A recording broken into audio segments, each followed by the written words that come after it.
We didn't know what to expect really, did we? No. It's a lot easier.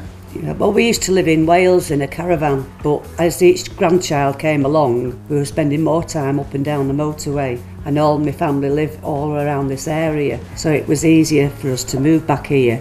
I was on the housing list for a flat, and I was offered different flats within the Stockport area, but they emphasised that they wanted me to be absolutely sure I would be happy where I was offered the flat. So I waited until one was suitable, and this came up and absolutely suitable.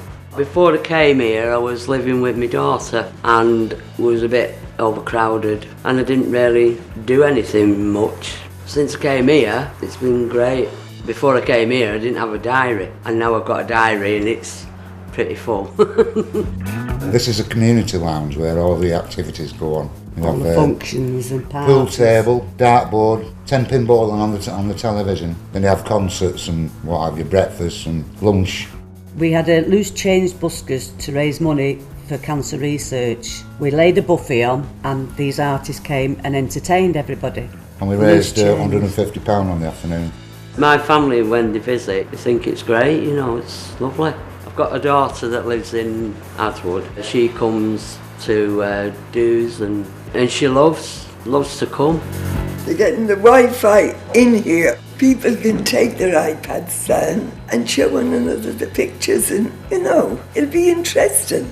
Most of the residents here, they all join in with everything. It was like when I started doing the Wii game, it got them coming out of the flats. Even if they didn't play, there was a real good community spirit then. We also had a competition against all the scheme managers from Stockport Homes with the bowling, and we won.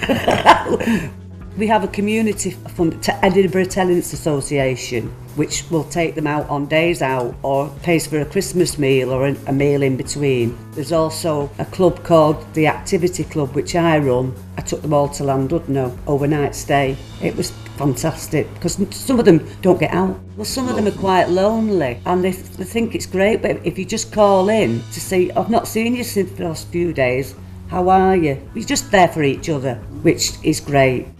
People do think, once you use the word shelter, that you're locked away. And once you use those sort of phrases, people think that there's something wrong with you. Even I had the wrong idea of it. Everybody I've mentioned it to, they automatically think care home, which it certainly isn't.